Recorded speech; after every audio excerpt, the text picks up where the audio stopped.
There is a fifth dimension. About the unknown. Beyond that which is known to man. The Garden of Thought. The Babylon Project was our last best hope for peace. Unexplained. Mythologies. This is the dimension of imagination. It is an area which we call The Garden of Thought with Jeff Lippman. Eventually, our sun will grow cold and go out. You're listening to something much bigger, something hidden in plain sight. It won't just take us.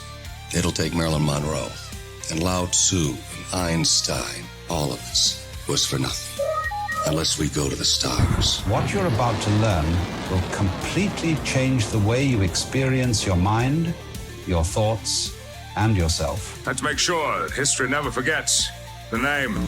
The Garden of Thought.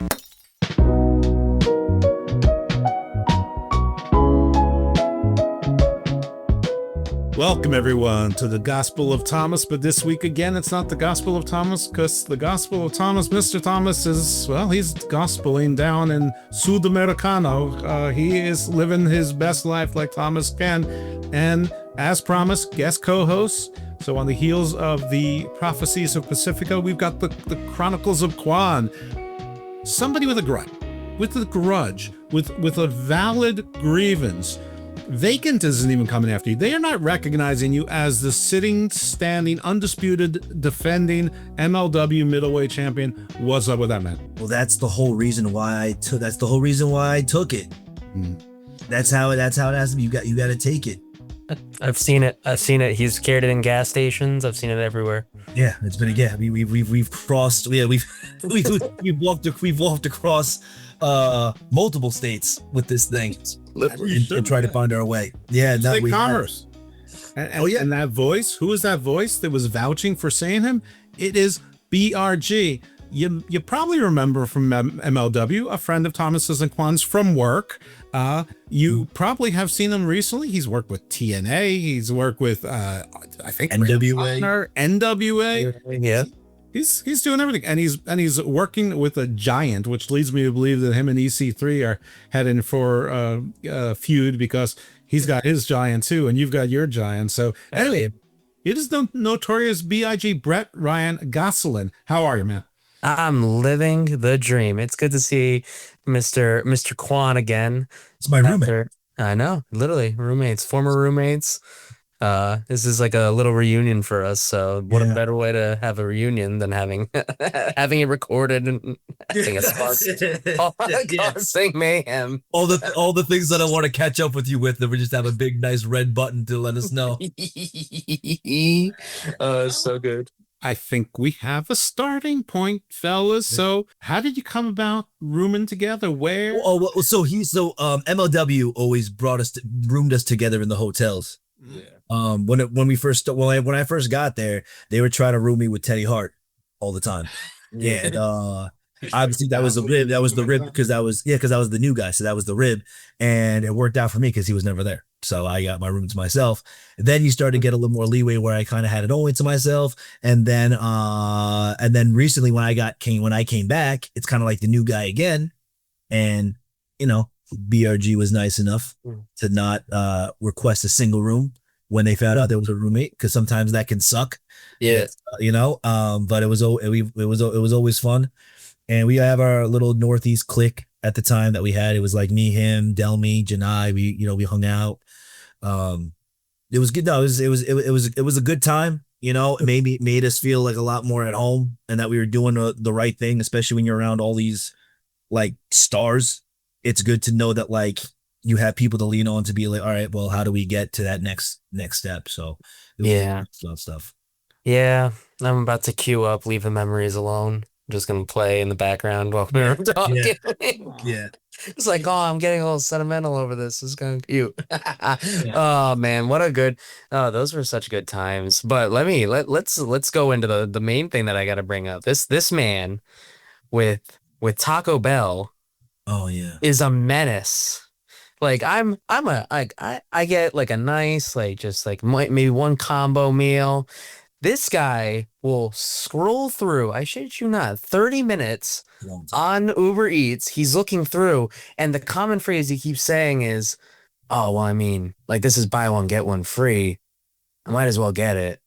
And he did that for every single item on that menu that night. It was actually incredible. And he ate it all, which I think is even more incredible. And what's even more incredible than that is I'm still considered a middleweight. So Yeah. that's probably the craziest part about it all. Yeah, he sees me. And that's how he knows that I'm comfortable with him, because a lot of times, like, I'm like a girl on a date. Like, let's just like order a salad at a steakhouse, like that. Like, I'll be like that. Like, I want people to know what's going on here. But once the night is the night, it's happening that way. Yeah. So I'm a slave to buy one get one. He really is. But I'll do it like but if I get 2 of them, that means I'll get 4, and then it will go down that rabbit hole. And It still counts. I mean, you're still getting twice as much. Yeah, that's how I look at it. Yeah. Nothing wrong with that. I mean, if you love what you love, and if you have the appetite, I mean, you're bulking up, right? You're trying. Well, yeah, they'll be bulking up. But I don't know what it is. I actually, for my birthday's in September. I told my wife I'm going to do a food challenge. Nice. For my birthday. Well, what's the challenge? Maybe all of your friends will do the same challenge with you in spirit. I would love that. They can't hang. Probably. Well, there's only one way to find out. I mean, I've seen this man eat. I don't know if I can hang. In all honesty. I almost don't want them to hang. Like, it's a whole thing. I have to, a lot of meditation that goes into it. I mean, I'm assuming that like, you've got some pretty good big boys in your group. You got Baba Thunder there and Cruel. I'm imagining they can eat a lot just because they're so big. I think in total, but in terms of a time limit, I don't think they can eat as fast. Oh, it's a race. Okay. And I don't eat fast on purpose. I just happen to eat really fast. Like, really fast. But prison time. Like, I don't taste the food. So. All right. Well, maybe we should talk a little bit to our guest. Please. And I feel like an intervention. It does. So, I mean, while you were rooming together, did you ever see him like sneaking and like stalking on your food, and like while you're not looking, like all of a sudden, like your sandwich is gone? No, this man was so focused. He was focused on his. I was focused, but that time we got pizza, I was like, "You're done, dude." I was like, "Yeah."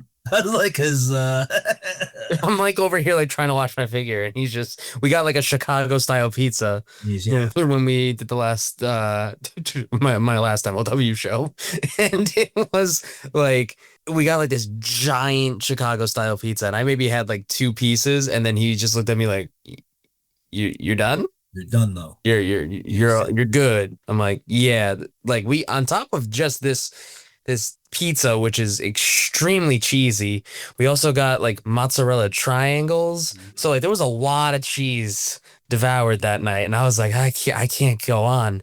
And this guy is just like, yep, just keep going. Out of the Rogue Horsemen, who was the big eater? Ooh, that's a great question. I'm full of them. Thanks. Honestly, it would probably still be me. Nice. Either him or Brock, but I feel like I scarf down food. That's my thing, is that I can like just scarf down food, no problem. Like I don't breathe when I'm eating, and then next thing you know, in like 2 minutes, my whole meal is gone. Well, you're still a young guy, so you still have that ability. I mean, well, I don't know. Are you north of 25? Probably not. Yeah, I'm 27. Oh, really? Okay. Well, there's times I have to pop an omeprazole because I freaking ate too fast, but that's just the point of growing up, I guess. Yeah.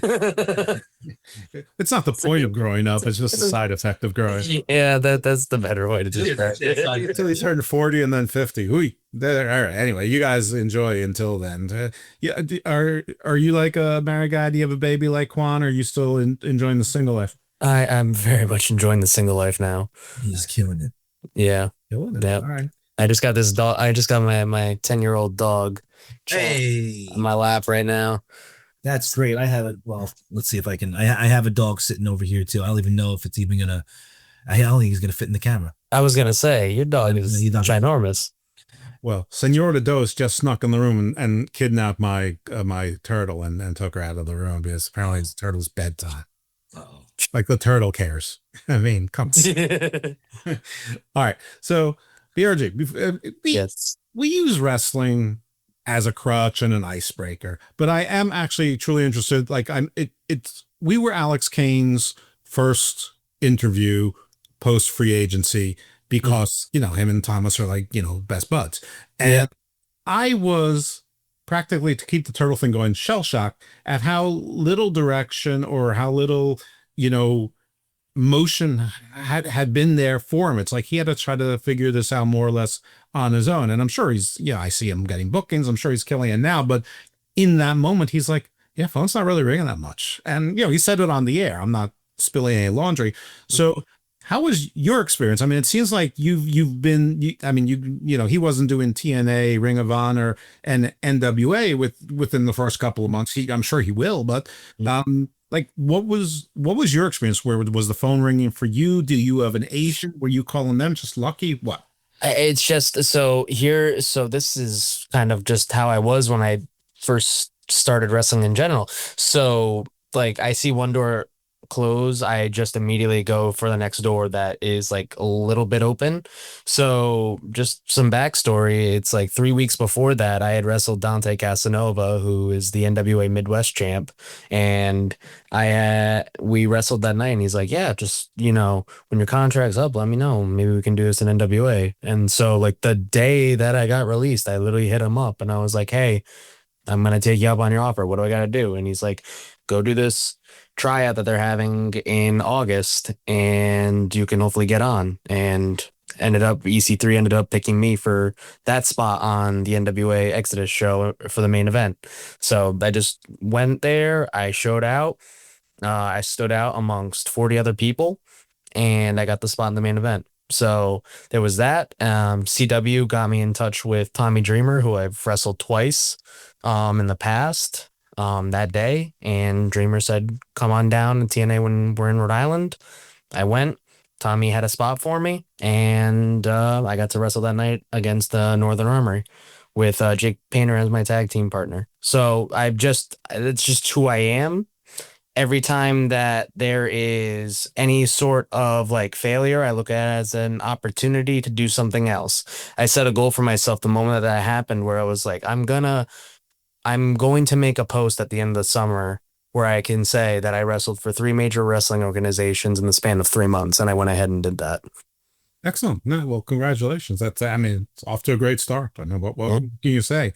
I mean, it can be scary for some. It can be an opportunity for others. I did notice that a lot of people the contract sort of ran out and people left MLW around the same time, and they all seem to be embracing the opportunity. That's probably enough said on that issue. Of course, Thomas was re-signed, and then so I keep calling him Top Guy. And then I'm sure he will be at some point, but he still doesn't have a T-shirt. Which you have to.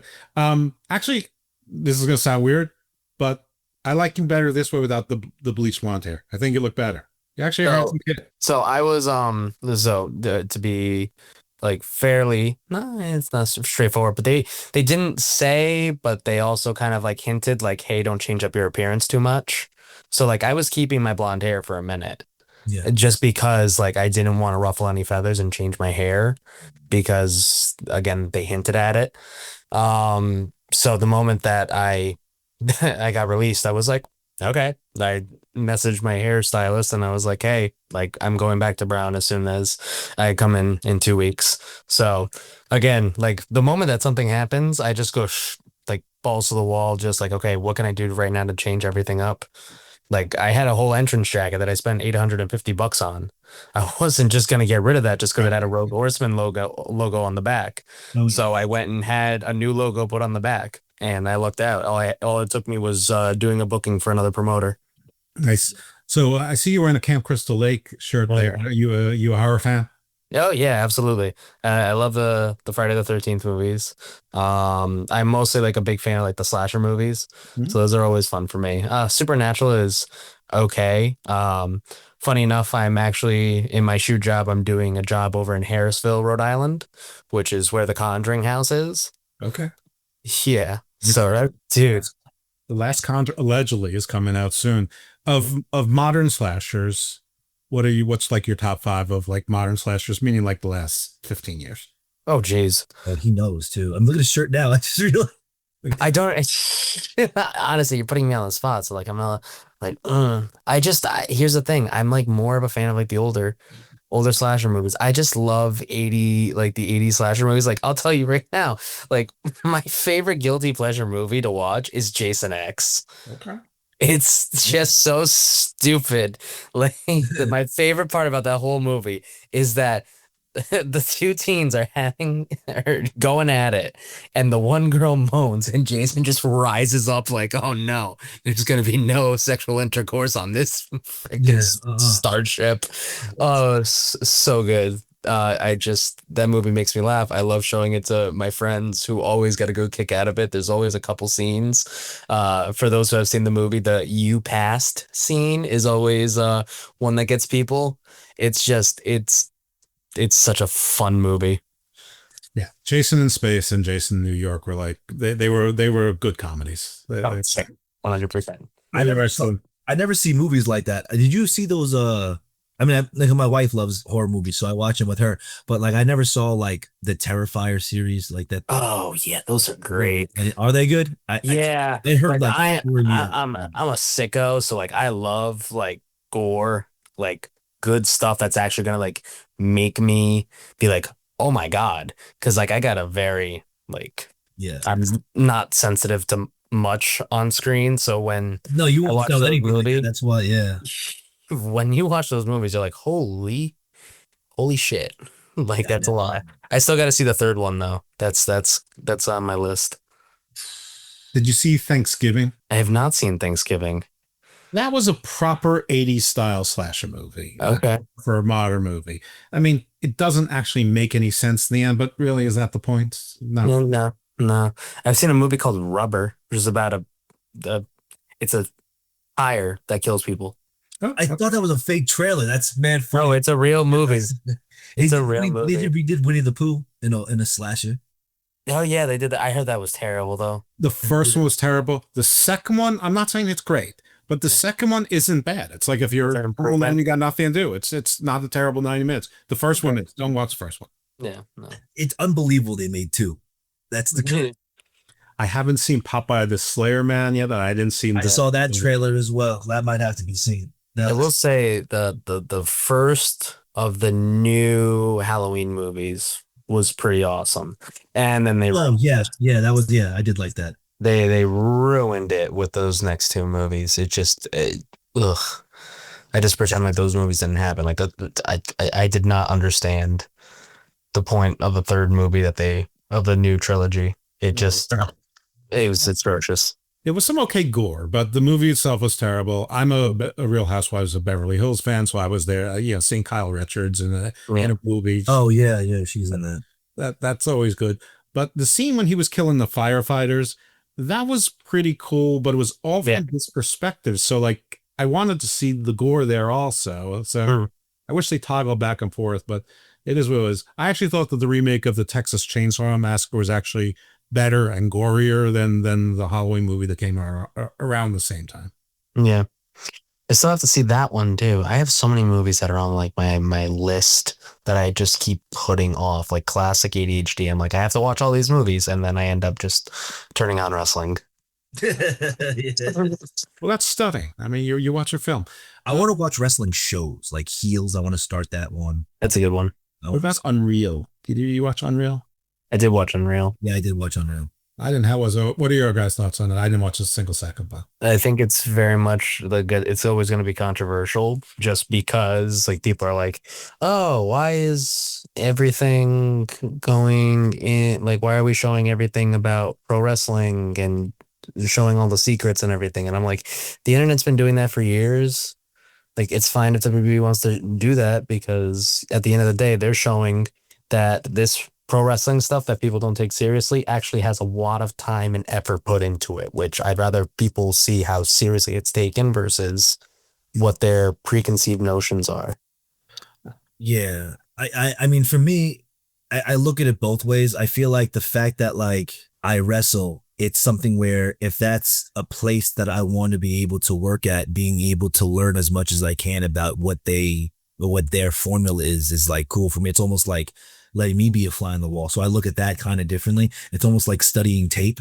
And I think also because me and BRG grew up in this type of wrestling too.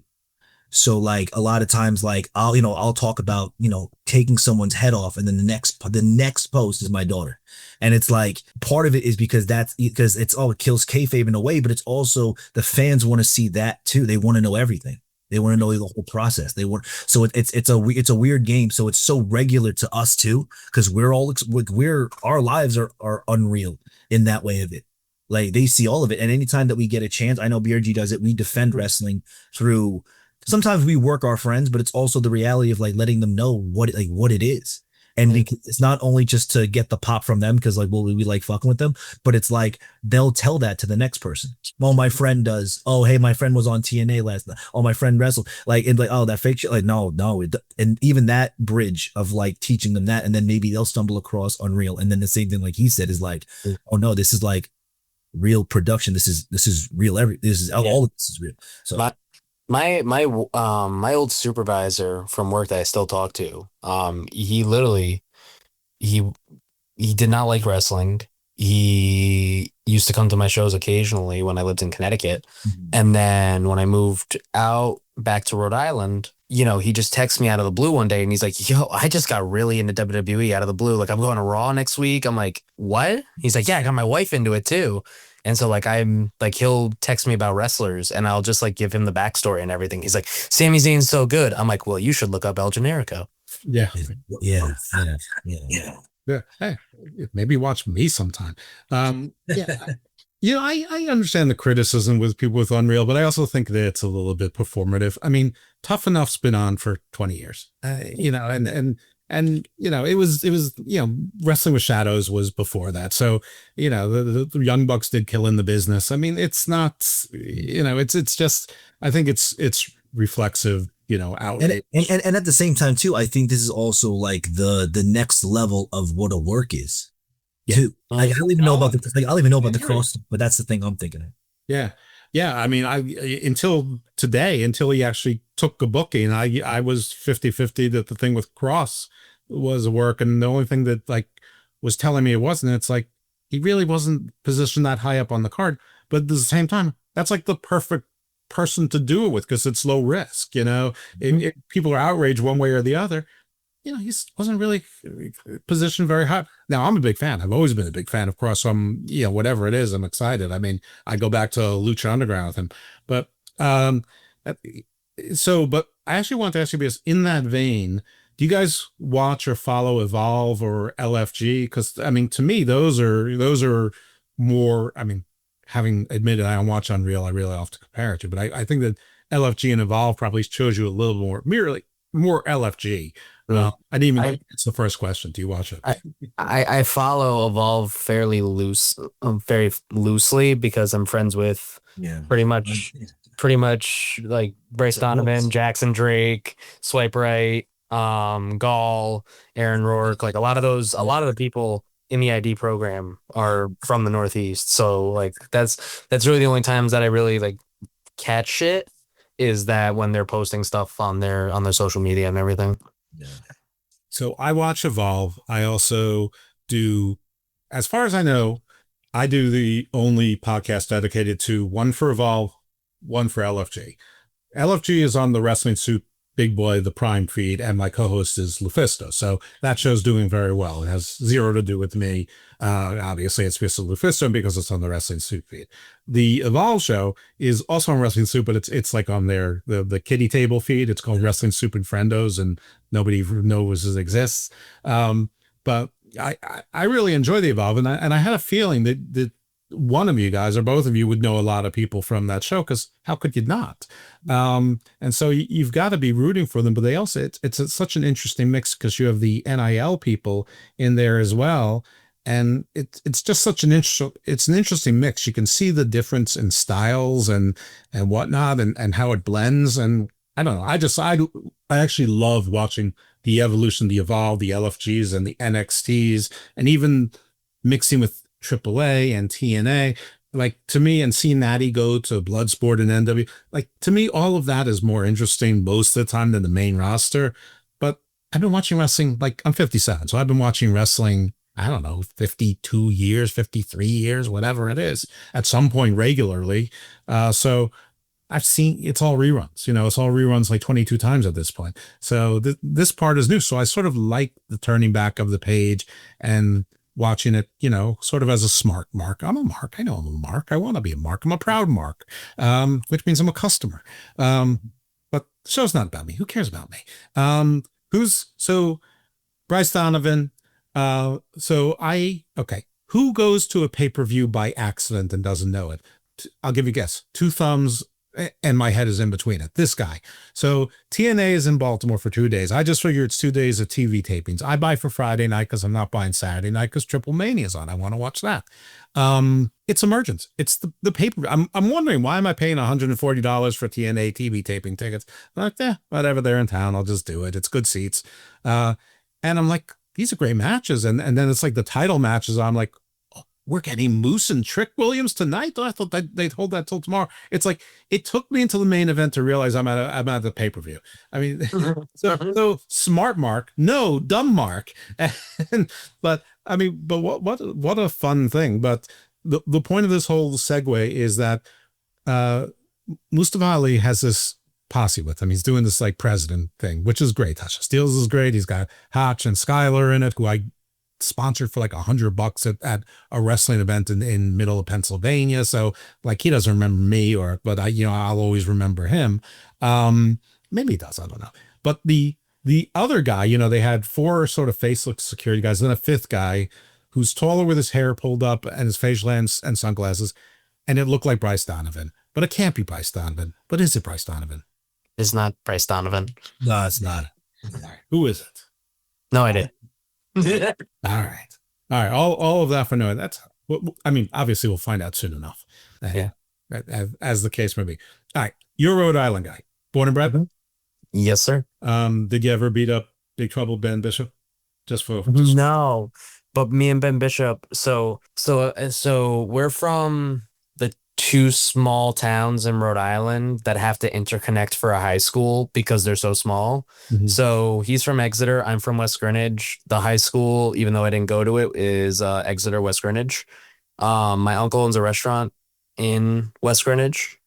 Ben's about, I think, like 8 years older than me. We didn't know of each other for years. And then we were on an Invictus show in the middle of the Bronx back in like, I think 2021, 2022. And I was wearing my sister's like WWE WG Wizard Knights shirt. And he asked me, he's like, "Are you from Rhode Island?"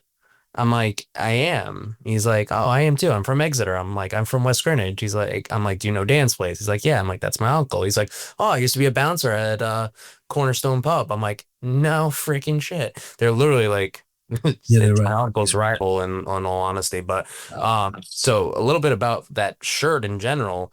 It's West Warwick, Exeter, and West Greenwich. So it's 3 towns, 2 different high schools.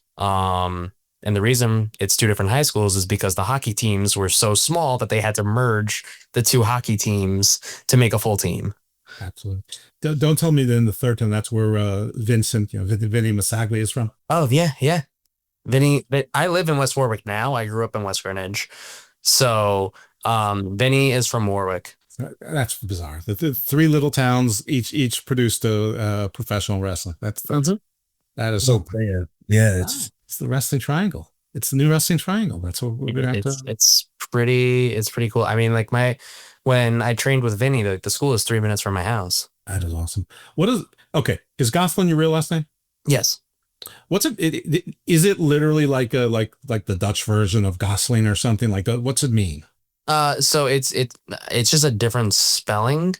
There's like different ways to spell Gosselin, and then there's like the G at the end. I have no idea what the meaning behind it is. I just lucked out. So it's the same spelling as John and Kate Plus 8, that reality show from the 2000s. That I have the same last name as them, but like there's multiple ways to spell it. There's GOSLIN, GOSELIN, GOSLING, and then my last name, which is GOSSELIN. I never understood why my dad always spelt it out when I was a kid. And then I got older and realized that everybody fucked it up. So I had to always spell it out every time I said it. My dad thing to do too. it is a dad thing to do. So my dad was Brian Richard Gosselin. So he wanted me to have the same initials as him. The So OG BRG. yeah, the OG BRG. Freaking so in the 90s, one of the top goal scorers in the NHL was Brett Hull. Sure. So he named me after Brett Hull.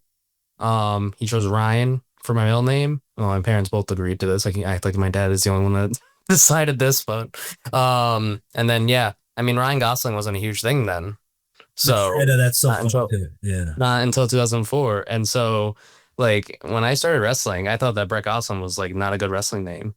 So then I chose like this generic freaking wrestling name. And then next thing you know, like my trainer, one of my trainers, Ryan Waters, was like, your name sucks. I'm like, yeah, it does. So I was trying to think of names, and then next thing you know, I'm in psych class, and the professor goes, Brett Gosselin. I'm like, hey, I'm here. He's like, oh, like Ryan Gosling. I'm like, no, that's son of a bitch. Yeah. Is like, what do you think of Brett Ryan Gosling? He's like, haha, I like it. That works. That's how it happened. That'll work. Yeah, I'm going to shut up for a little bit, let you two catch up on the air and see what kind of shenanigans you two can get up into. Man, let's talk about drugs. No, it was cool to watch you do all those different shows too, because that's, you remember Cardona tweeted something when a lot of people got released. Yeah. He tweeted, he said, hey guys, just letting you know, you can do this one or two ways. He said you could chill for another 4 months and get that fresh off WWE rate, or you could make something happen. Like what he did. And like a couple people listen, like Shotzi listened, like some people quit, some people, there's a lot of people that went a lot of different ways with it. But Brett did that. You know what I mean? Like he was gone for like not that long and got booked really quickly, and then did those 3 shows back to back to back. Like everyone was kind of like, I mean, you'll get hit up by like people, like not like directly, but like you'll see it and be like, oh shit, Brett's on, but Brett the TNN. It's like Brett's on. Wait, when was this? This was this week? This is yesterday? Yeah, but this is today. It's like, it's because it's so competitive. At the same time, it's because I feel like just as much support as you get is as much comparison and competition that you'll have too. Yeah. That spot, there's only one of those. So him being able to walk out, dragging his nutsack in that tryout, being like, there's 40 people here. Come on. But knowing where he came from and all the stuff in MLW, like no matter how you leave or no matter how like it happens, you were just like, all right, well, I did learn a lot of TV shit here. I got a sick jacket. I know how to talk. I've talked in front of thousands of people now, like in different arenas. So like you now know how to work whatever crowd you're in, and now you have that chip on your shoulder now of like, no, this is a spot you're making try out. I'm BRG lights, and then boom, and then you take it. And that's what they see. So sometimes you need those parts. I felt the same way the first time I was in it. Like I told you when I was first there at MLW, I was such a yes sir, no sir, didn't say anything, didn't hang out, just like went in, went out, took the first flight home, just like that was it. Didn't text anyone after, like, and then you get released because it's like you're a good hand, but we need players. And it'll so be like. And look, so like for those that are wondering, yes, it was very sudden. It was extremely sudden, actually. When I got that, I had like suspicions that I was like, after what happened at the War Chamber, I was like, I just have a gut feeling that this isn't going to work out in my favor. And I was right. So like, I remember getting that call that day, and I just remember being like, this isn't what you told me 3 months ago, but okay. And I just went from there. Yeah, you hit the nail on the head, chip on my shoulder. I was like, all right, well, if they don't want to use me, cool. They're saying that this is to help me let my career prosper. Cool. I'm going to make them regret losing their best heel. And that's exactly what I did. That's weird. I did not know that it was involved. Like, despite me and Thomas having become pretty close as far as cyber friends are concerned over the last 7 or 8 months, he doesn't spoil anything. In fact, he's like the least politics guy I think. Oh, yeah. He doesn't even innuendo about it. I think I made up that word. Yeah. But I'm surprised to hear that, because it was one of the top heel factions, and you were working with, I mean, the guy, I mean, he should have gotten you the role as Johnny Storm. You got the, Paul Walter Hauser, but. And let me tell you, Yeah. he is awesome. Like like the most down to earth guy that I've ever met, especially like he knew like my mom loves Cobra Kai. Oh, yeah, So like he had no problem like doing a video with me real quick when he jumped off the ladder, threw me through a table, and she's like, I'm gonna kick his ass. And he just said he films a video of with me going, I'm sorry. I'm really sorry. So, and like after I got released, like we still talk. Like he mentioned me on Live with Kelly and Mark. Like the video has shown up on Julian Edelman and Ariel Hawani. Like that's cool for me. Like regardless, like is the circumstances of how I got released a little bit like was I not thrilled with it at the time? Sure, of course, but like KWON's doing freaking great. Thomas is probably one of the most down-to-earth people that I met in MLW. I love talking with him. He was the man. He bailed me out huge, getting to the airport one day. And yeah, I mean, like at the end of the day, I'm happy that I got the opportunity to do any of that stuff because there was a time where people told me I wasn't going to do anything. And like now I just, not only was I signed for a year and a half there, but then it also gave me the motivation after they released me to go and just kick myself in the ass and go get in the best shape that I've been in a very long time and hire a personal trainer, dietitian, the whole 9 yards, and want to be just undeniable at this point. Great, congratulations! I mean, and he handled it, and he handled it correct too. Right, he had a really nice tweet after, said what he said, spoke his piece, which is important to do because that's something that people usually like stray away from because you just got to match it with respect. You got to see what you have to say, and then also be in the position to know, like, the toes you step on the way up, or the ass are connected to the same asses you got to kiss on the way down. So it's like being able to keep those connections and keep that understanding that like it was a company that gave you a chance at a time where we didn't think that chances were going to happen for more 5'8", 5'9" guys. You know what I mean? In a way. And the only companies that give us that to where now his elevation automatically grows, and now he has a lot of footage and a lot of experience to go. And sometimes just having those letters, and now he has 9 letters that he can attach to his resume that puts you ahead of the pile, and then he carries himself well on top of it. That's where it comes down to. He's seen these, because now also the benefit of MLW that I say with Mr. Thomas is like the locker room is so solid. Yeah. So now he knows now that he's a brand. He doesn't have to do. He can walk into a locker room, not get the right feeling, and walk out and know that he's not losing money on that. He's not he's taking care of his brand. He's taking care of him, which is a pride that you only earn when you know that your value matters. When you're just trying to get by and you're just trying to have some sort of feeling of validation, you'll do anything. You'll do anything. And because you can warp your mind to think that like desperation is part of the journey, and it can be if it's strategic, but not when it's too desperate to be driven. That's where it becomes crosshairs. So when you get to be on certain platforms like MLW, NW18, you're like, that's the new standard, and no one can tell you differently because you've been there. Now it's and so hungry, not rapacious. Yeah, so. Looking for the right words. I'm not sure if I found the right second word. But yeah, that's good. I mean, I really didn't know. And listen, when you're a consumer of MLW, you know that you can't always get used to people, and you're used to some stories sort of going nowhere. But now it sort of makes sense in that it didn't make sense that there was the whole thing where you and Brock were for the War Games and CW and Bobby were not for the War Games, and then none.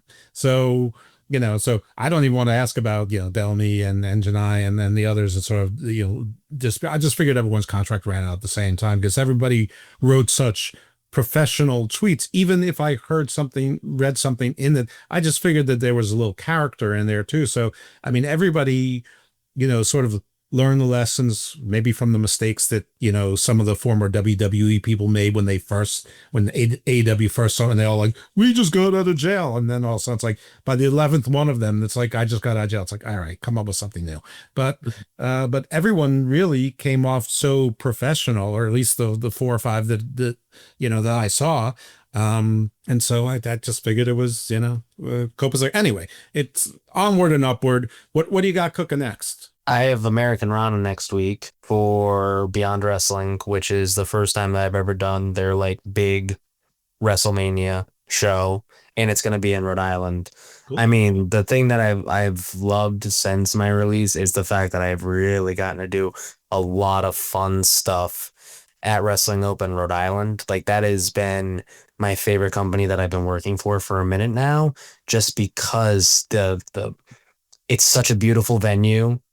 There's like actual space in the locker room, and on top of it, the crowds are just so interactive and so into it. Like, my Apple Watch will go off and say that the noise in the room has reached 103 decibels. Wow. And it literally tells me you need to protect your hearing. So, like, and if you watch those shows, like, you just see, like, when Bobby Orlando comes through or the Shooter Boys come through, like, the place erupts.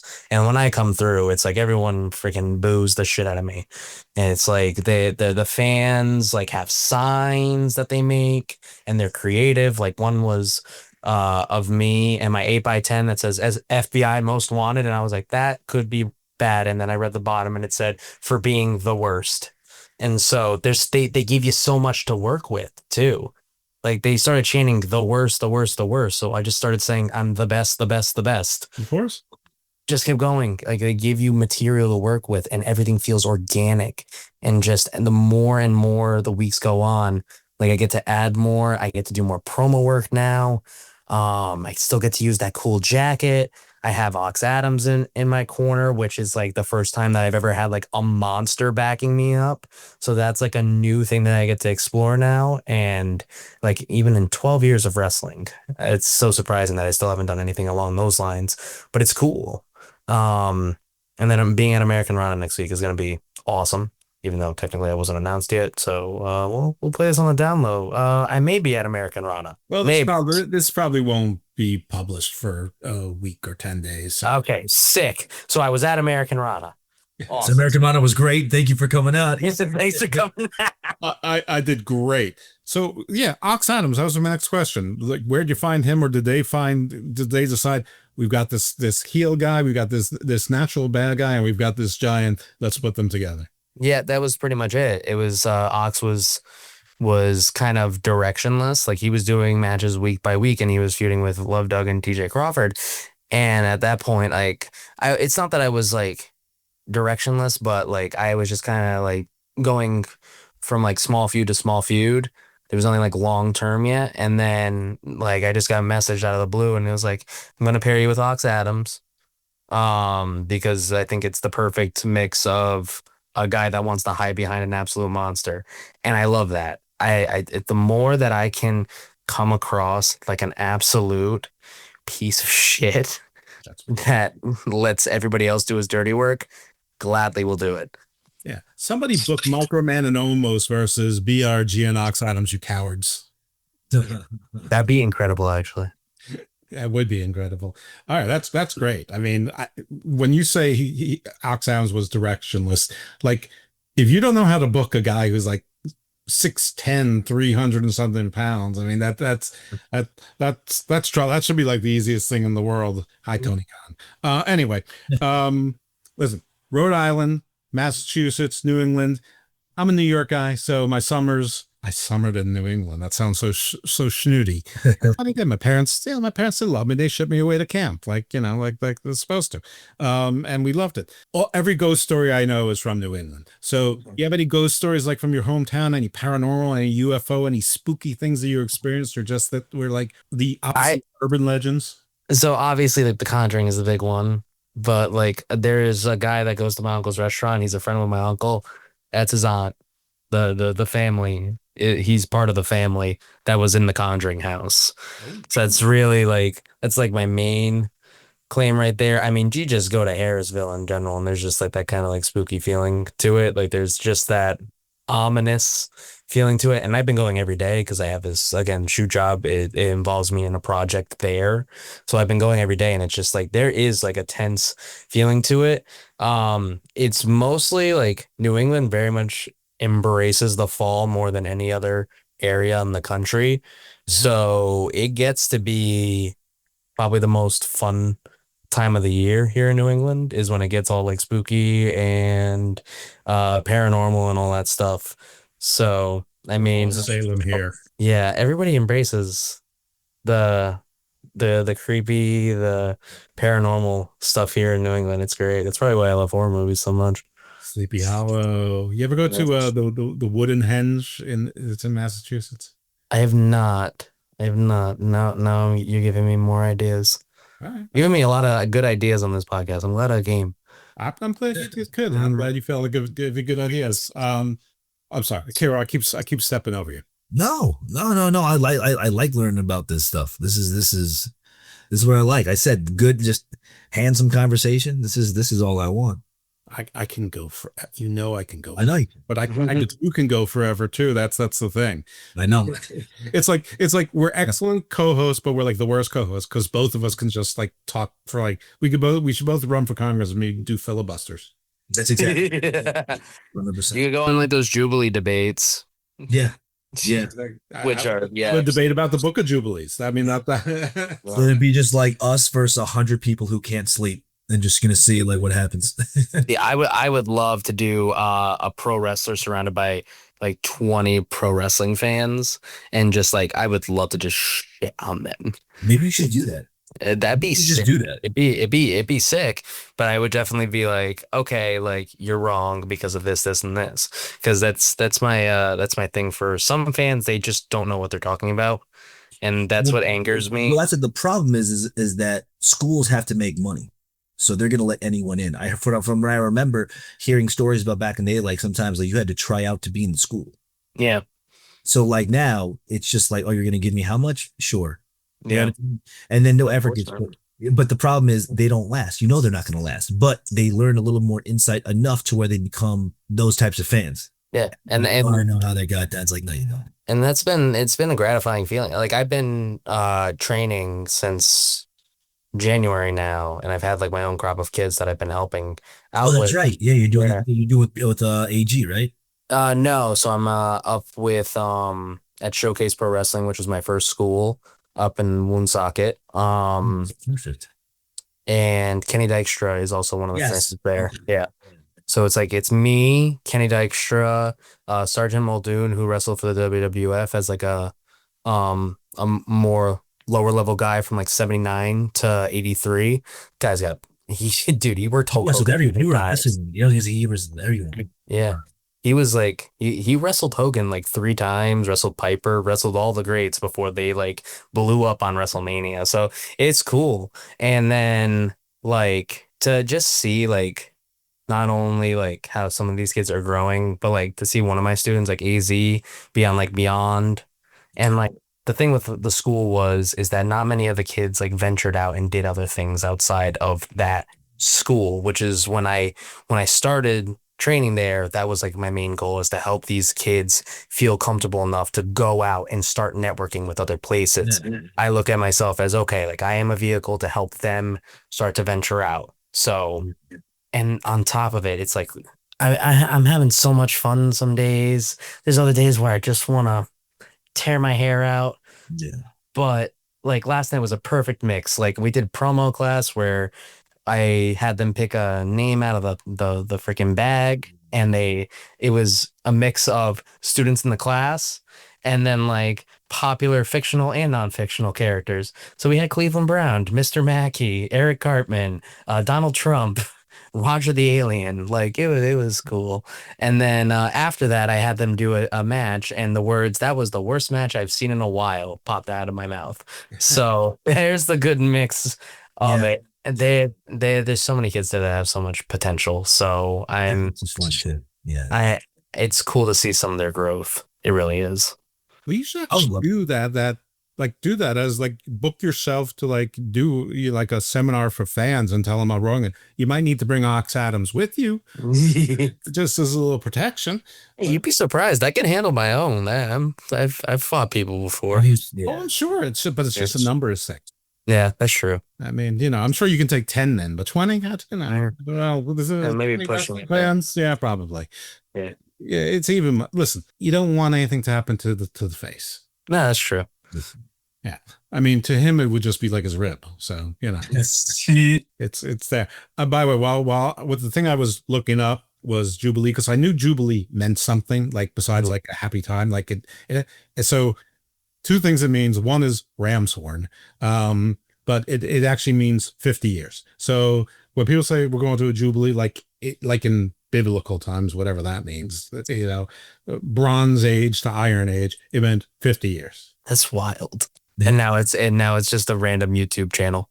A random YouTube. Well, it's also a gospel. It's a book of the Bible that didn't make it a Bible for most of the Bibles, but not all of the Bibles, which is I just love that stuff. I just love how everybody, is, so fixed on whatever, not everybody, but like some people are very fixed on their version of religion. And like, there's like not even one Bible. I mean, there's not even, there's not even one form of Christianity. So it's like, there's like 40,000. I mean, I'm not exaggerating. It's like 40,000. I mean, I'm sure some of them are very closely related to each other. So probably like 35 major kinds, but still, people argue about things like, the divinity of Mary, or like there was like a big argument as to whether or not when Jesus was a man and after the ascension, if there were two different natures to it, if it was like two distinct persons. And it's like, well, why is that important? It's like, isn't the whole thing like he came to die he sacrificed himself for our sins to be rid? I mean, isn't that the story? Like, why do you have to overinterpret it's like, that is, the message is easy. it's unfortunate, but that is just human nature. Unfortunately, like, trust me, I'm Catholic. I go to church every Sunday. Well, as many Sundays as I can when wrestling's not interfering. But yeah, I didn't know you had Catholics in New England. I thought it was all Protestant country. Oh, I went to Catholic high school, Catholic middle school, Catholic elementary school. It's the Catholic Center. I know that. Yeah. I know. Well, all the smart schools are up there also. Every state there has at least one Ivy. Yeah. Yeah. Brown doesn't count, but it counts. It's weird because they have they had like no grading system for a while. So it was funny because I went to Quinnipiac, and like Quinnipiac's not an Ivy League school, but they want to be an Ivy League school. That was like the running joke when I was there, because they switched the logo to like make it look like a little more pristine, and I was like, get out of here. So like when we played all the Ivy League hockey teams. So like any time that we played Brown, everybody would be screaming, "You're not even a real Ivy League." Well, Quinnipiac, I can't even pronounce it, or not consistently anyway. Very famous for the polls. I mean, they well known for the polls. Probably better known than Brown for anything. And my friend worked at the polling for like 3 months, and it was brutal. He told me. I'm sure. Yeah, I would think so. Imagine hearing someone's political opinions 20,000 times a day. Yes. Nothing depressing about that, right? No, not at all. Especially in today's era. So, you ever see any UFOs or any like monsters in the night or anything like that? No. My uncle's really into to UFOs. I remember when I was when I moved back to Rhode Island, I worked for his friend. His friend ended up laying me off. So my uncle had like a bunch of landscaping that he needed done at his house. So I went there and I was helping out his friend. And I just remember one time, like, this guy Dave, he was a character, I tell you. I was like, "Oh, what do you listen for?" Like a week, I was just hearing him listen to the same podcast over and over again, but I wasn't tracking what was happening. Then one day I just asked him, I was like, "What are you watching?" He's like, "Oh, they're talking about the aliens from the planet Xenu." I'm like, "Oh, okay." He's like, "Yeah, you've been lied to your whole life." I'm like, "Got it. Okay." Well, when are they coming back? I mean, I know they're already here, but when are they coming back in force to a certain? That's a great question. Dude, I don't believe anything anymore. Like it's just everything is just so like up in the air. I'm just like, you know what? When I die, I'll find out the truth.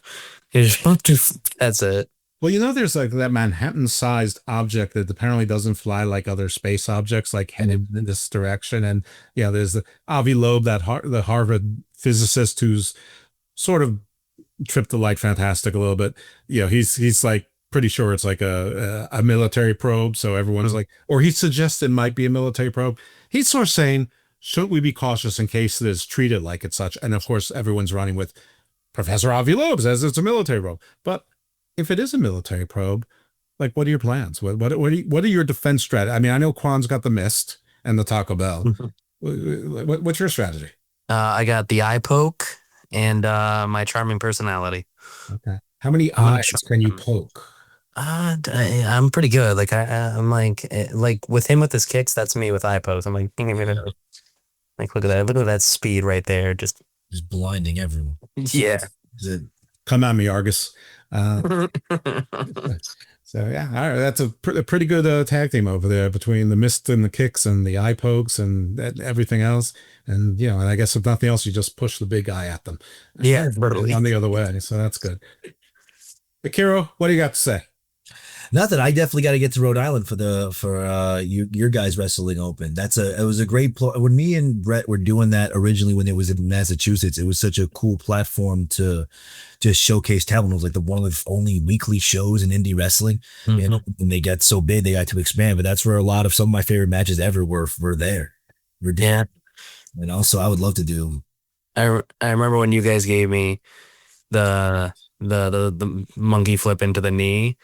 And I just remember everybody got so freaking hyped up after that. It was like, yeah, I took a knee to the face, but everyone was like, yeah, let's go. That day was hilarious. Everybody would be both like, I forgot. I didn't even know why. Like I knew, but I forgot that we had to wrestle like 3 times that night. And we had then we had to do that battle royal that we figured out. And oh man, should I tell the story? It kind of buries the team, but it's kind of funny.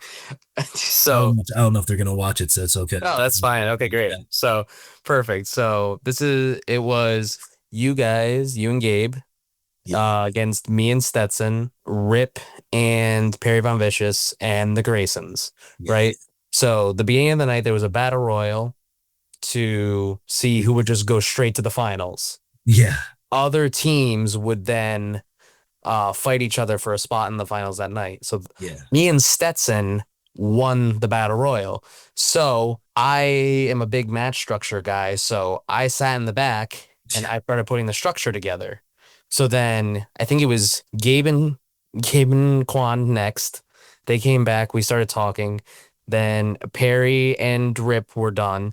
They came back. And then it was the Graysons match, one more match, then us. So then the Graysons wrestle. They come back. I have this whole structure put together. This match is ready to go. And they go, well, what if we do this, this, this, and this? And my immediate reaction was, no, this is what we're doing. And wrestled. They were not happy with me that night. No, and God bless. I know one of them, Tommy snapped his ankle. Yeah. So I hope he gets better. But yeah, it's when you get so many different styles and different, I don't even want to say egos, but especially the adrenaline that people have when they just wrestle and then they know they're going to go back out again and do it again. And there's things that maybe they're already critiquing what they just did. They had this plan of what they're going to do. The crowd might have reacted to a different thing. And you have a lot of creative minds, but generally speaking, when someone has the actual time to and the niceness to create a structure, because a lot of times it just doesn't happen. It's like, thank you for making it. Now, what can I do? Well, here's a good spot. Okay, cool. But I am so I'm a mad scientist when it comes to structure, and I'm so anal about it. So I'm structure, psychology, making sure if I'm going to do this move, then I have to make sure I introduce it somehow. But if I don't introduce it, then I shouldn't really do the move.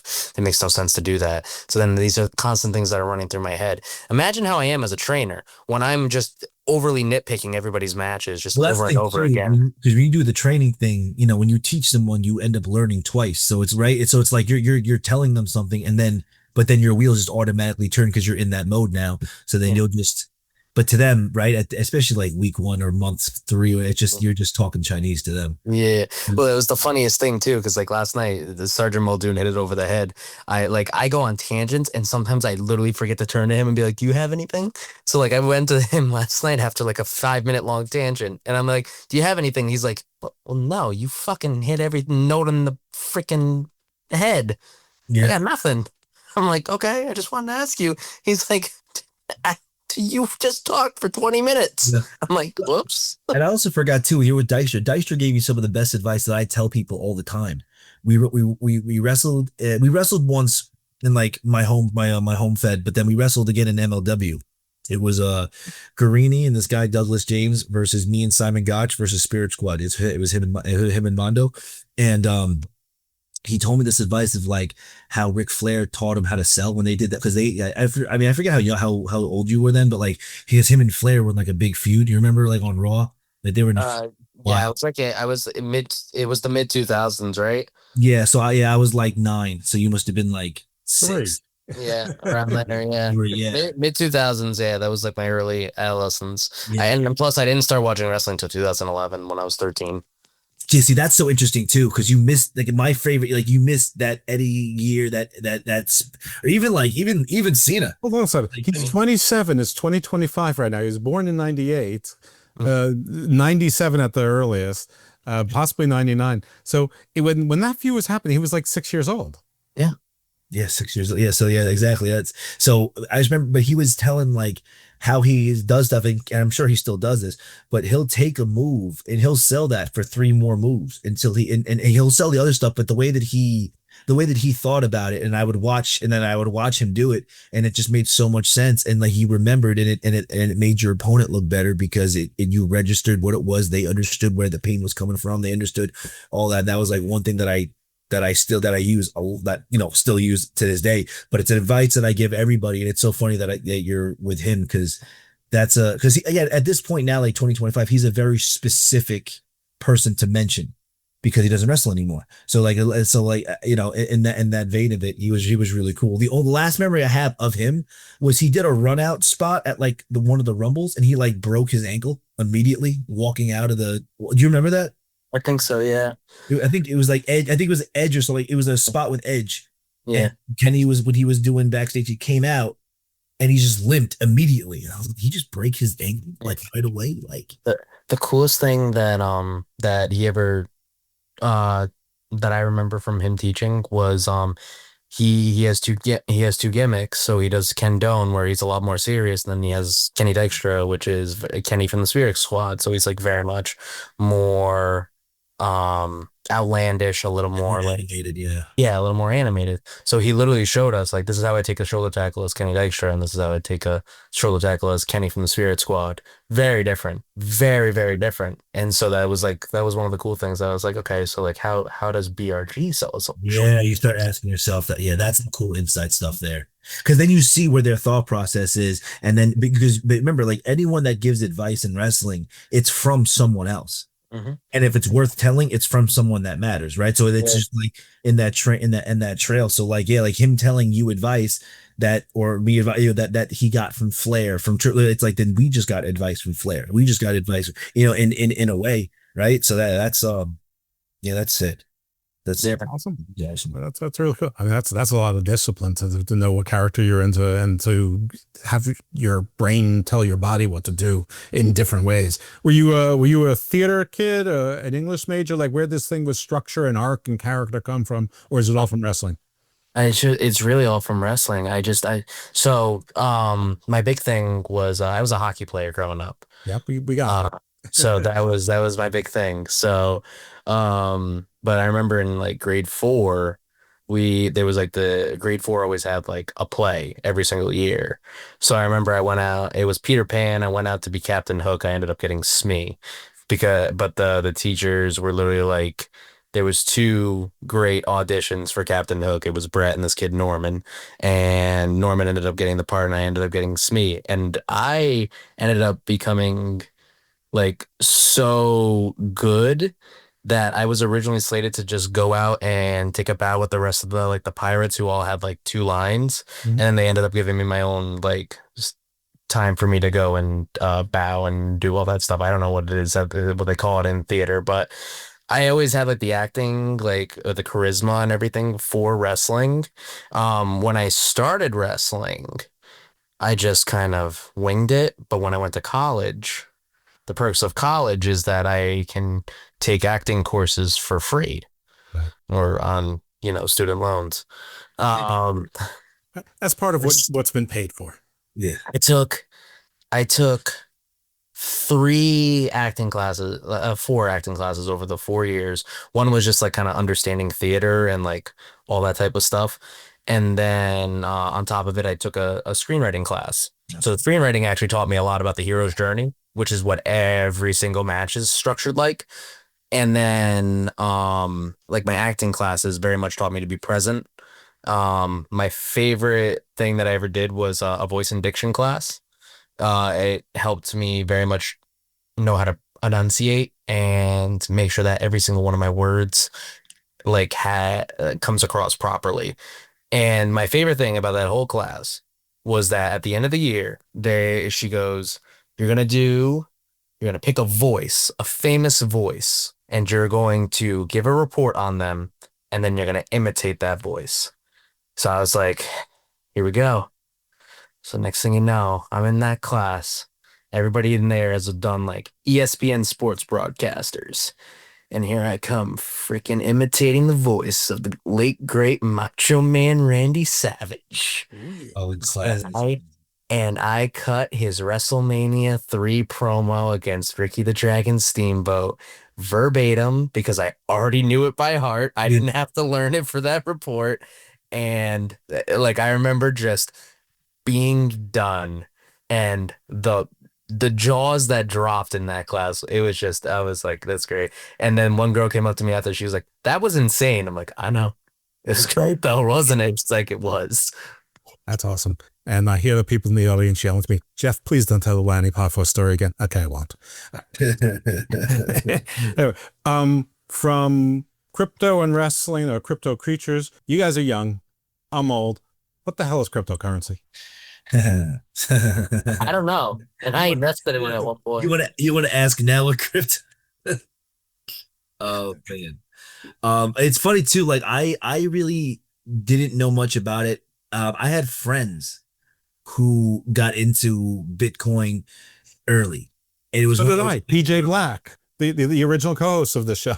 Oh yeah. So and they would tell me, they'd be like, hey, listen, you got $500, and it's like, we're what, 15, right? So I'm just like, not for you. Like we were just smoking weed in a shed. Why would I give you $500 to invest? I was like, I was like, you wore those pants yesterday. Invest. I'm not giving you any, But they weren't thinking like that. They were trying to get on the ground running, and they did very well. They do very well. So I came into it a little late, and then when I had my surgery in the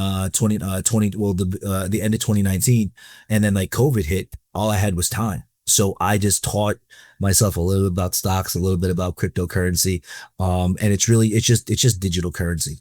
You know what I mean? It's just it's hard. It's not like it's not controlled by like governments or banks. So that's really what makes it different. It's like decentralized like networks and stuff. So it's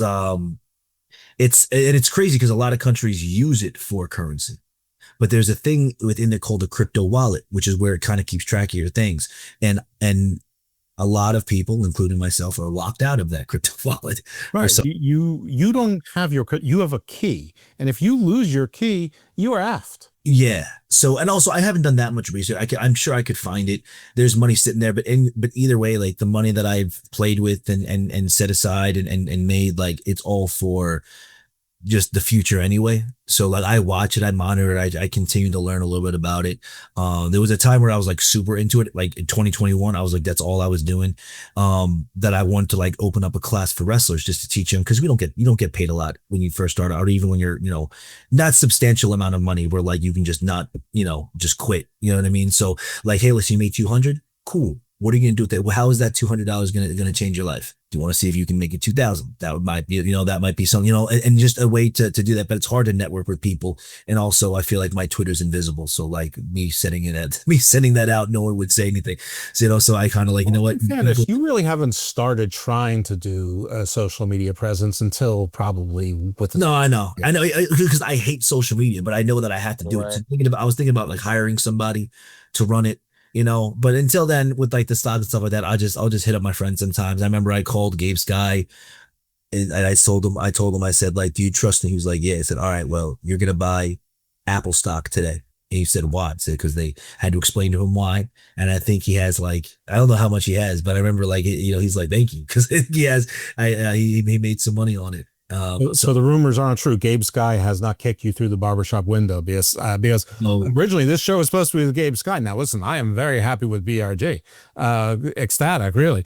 But, I'm just a little surprised you're on tag team partner, so maybe is it a former tag team partner? Like, what's happening? He's busy and the Northeast doesn't book us anymore. So we need, Tell some with my bad wrestling playlist again. That'll be the way. He'll come on the podcast after that. Listen, or we could talk about the best ladder match of all time. That's true too. We could talk about that. I showed Paul London. I showed everybody in Mexico that match. Fuck yeah. I mean, I showed everybody that match. There's a match that BRG showed me. It's two brothers. It's an indie show. He'll say it's in Quebec in 2003. Okay. It's the most violent, not like, I mean, they will bleed, but it's the most insane match you'll ever see in your entire life. Like I told Gabe when we watched it, I was like, we're sitting in the back of the car doing drugs and we're just sitting there and he just keeps going, oh my God. And I told him, I'm like, I'm going to keep saying this, but wait, there's more. And then you realize like it's a 24-minute video basically. And it's like, you're on minute, it's like 1 minute and 40 seconds in. You said, oh my God, 50 times. And you're like, you're not going to keep going. Like, oh no, they're going to keep going. I'm trying to think of just one spot that like I can spoil to just kind of give you an idea. You might have even seen a highlight just because it's that insane that people have like chopped it up, but not everyone knows about it and they should. So one spot in this match is a guy grabs another guy in a pile driver position and then gives him a pile driver onto the top turnbuckle off of a ladder and then falls to the ground. Okay. There's a guy named Dr. Brian Wright, and he's one of the mods at Wrestling Soup. Hopefully he's listening to the show, but find him on Twitter and send him the clip or send it to me and I'll send it to him. He will, through his magic means of circulating things, he will get it around. Yeah. I'm telling you, he'll send it to you because it's one for the ages. And it's really like you want to talk shit when you see certain things happen. And it's almost like you almost can't because it's exactly what you wanted to see. Like they didn't do anything wrong. they did exactly what I wanted to see. Because it's so subjective too. Like that's such a difficult thing. Like when you hear, I like having friends that don't watch wrestling because it puts things in perspective of like, not like taking things seriously in a passion sense, but not taking things too seriously where like, if you wanted to really like, just, be miserable, you would have just done another job.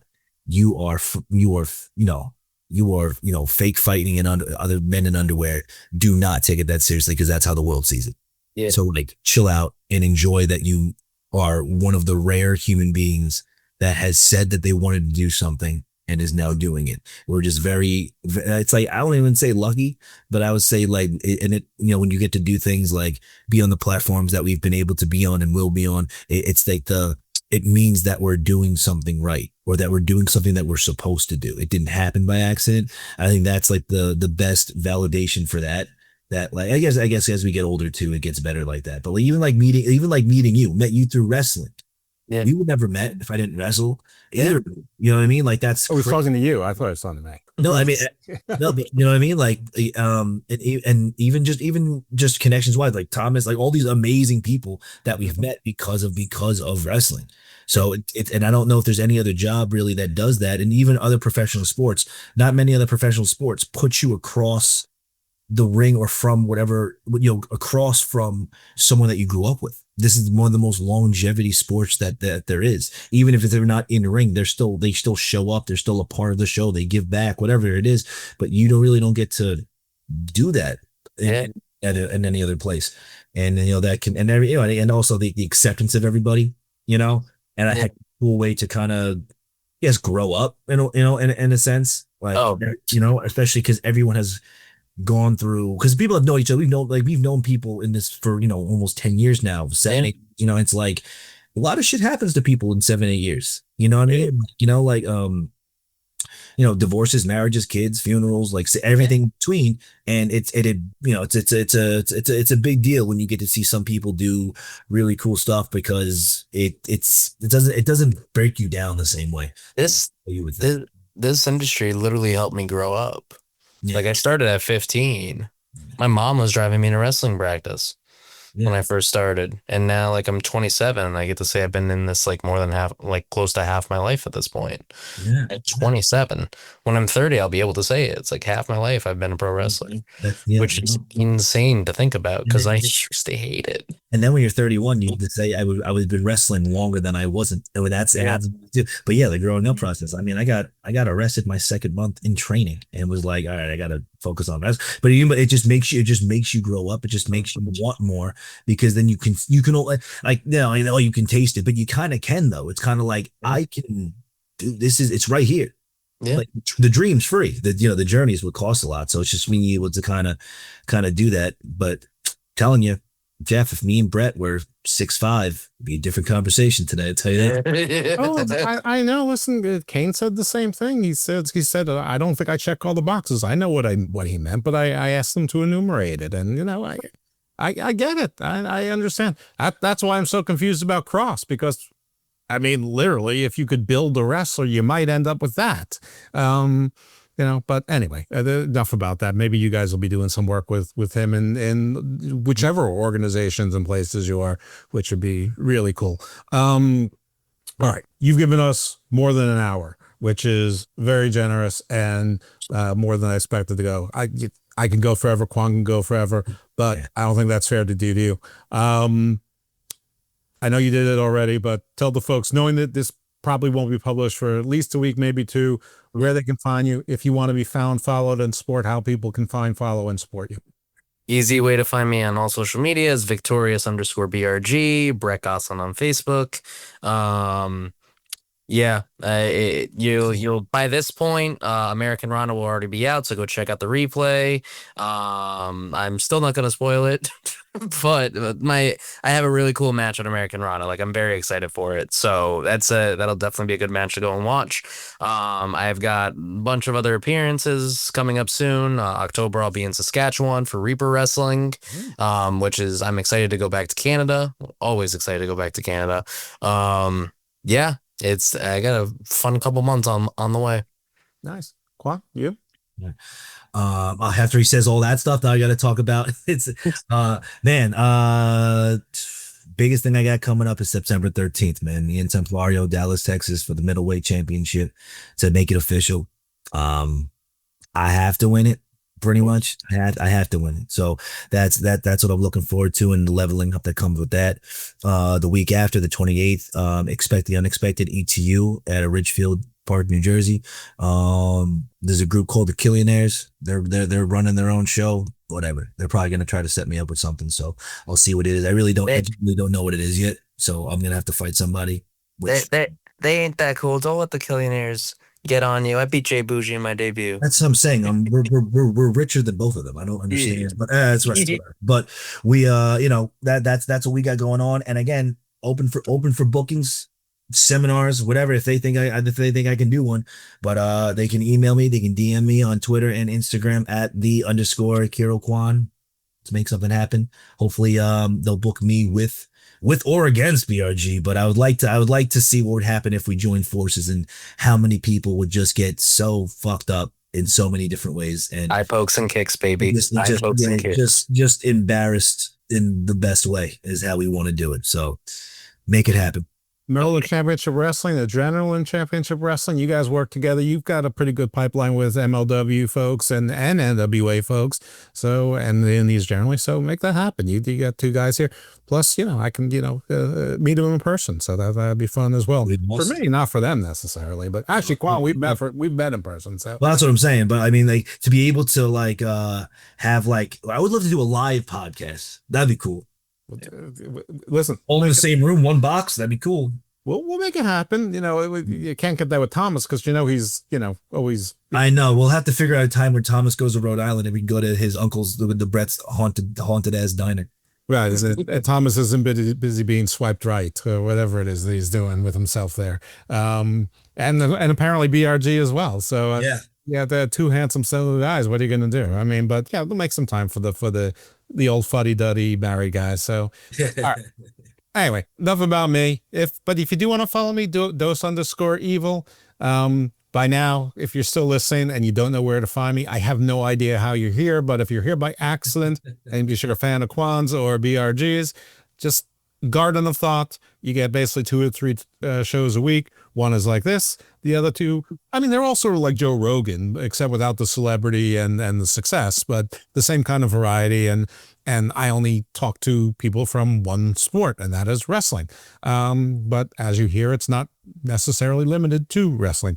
And I already talked about the shows I do on Soup with that. So if there's anything else, trust me, just follow me and those things. And I don't shut up about myself. So here we go. So I'm going to try to do it now. Thank you so much for your time, BRG. Best of luck. You're killing it. Yeah, dude. I'll see you soon. KWON, as always, I appreciate you. Can't meet to meet this alleged tag team partner of yours. That'll be fun. I swear he's real. And shout out to Marie Shadows. Everyone subscribe to the Squared Circle, and support all of her stuff. If it wasn't for her, I don't know that I would have met KWON. No, it wasn't a Thomas thing. It was a Marie Shadows thing. Yes, no, Marie also speaks highly of you, Brett. So shout out to her. She's a spiritual help in this show, if not a doer. So, all right, everyone. See you all later in the week. Yeah, have a good night, guys. You as well. Later.